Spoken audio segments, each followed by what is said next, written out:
Alex Belfield In Conversation podcast with daisymedia.co.uk. Hello and welcome to an exclusive hour-long programme with a man who's been around for about 300 years entertaining the nation. He makes them laugh. Michael Barrymore, how are you? I'm really well. For 300 years, fantastic. No cosmetic surgery whatsoever. I've got to talk to you about what happened with Stuart Lubbock. We should say that you were found innocent of everything in a court of law. But I think it's fair to say you probably didn't come out of it very well in terms of your PR and your reputation and the public's perception of you. Two very honest questions for you. Do you think you reacted badly to it?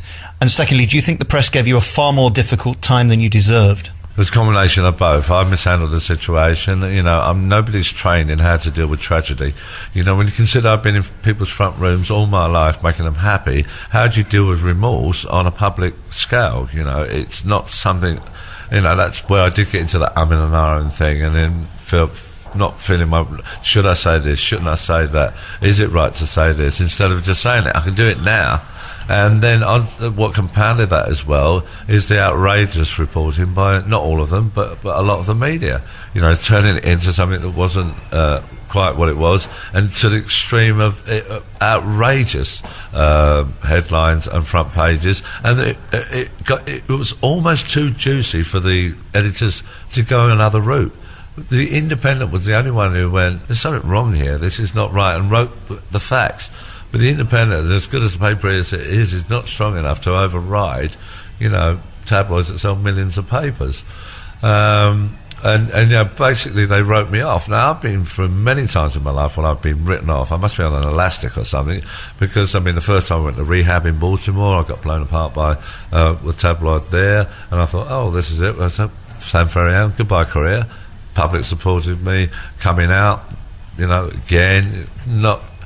if that had been 10 years earlier, maybe I would have lost my career. Decades have changed all our lives, for the good, some for the bad, but, And then my divorce, when I was asked, what do you have any regrets in life? I said, well, I don't go down the road of regrets. My life's my life, it's my journey, but I would say not having children is a regret. I would love to have had those, but we couldn't.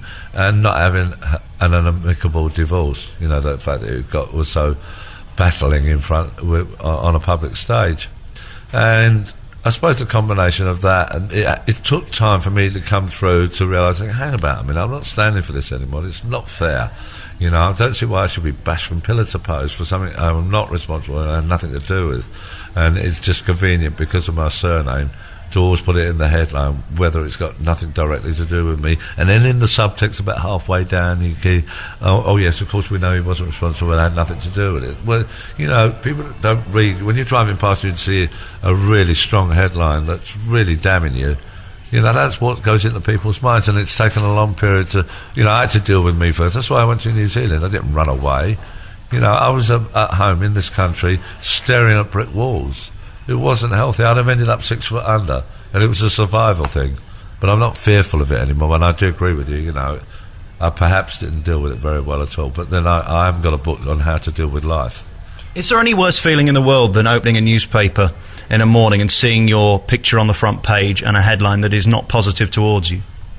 Oh, absolutely. I don't think all the years, I've had many years of press and following to that intensity and, being followed all the time by motorbikes, being followed by cars, outside my house all the time, helicopters over the house taking shots, so your garden's given any sanctuary. It's not, I wouldn't wish it on anybody, but I dealt with it, and I dealt with it in the way I needed to. Sometimes I struggled. I did wake up one morning and thought, I don't know, I'll be better for out of this. And I thought to myself, what the hell are you talking about? Just put yourself in the shower, put your clothes on, and just put yourself in the day. And, I'm not going to make any excuses anymore for keep having to, go down a road of going, well, I'm not sure, and just be very positive. I have to get on with my life, as does everybody else. Michael Barrymore, thank you very much for talking to me. Thank you so much. Great talking to you. daisymedia.co.uk. The Alex Belfield In Conversation podcast with daisymedia.co.uk.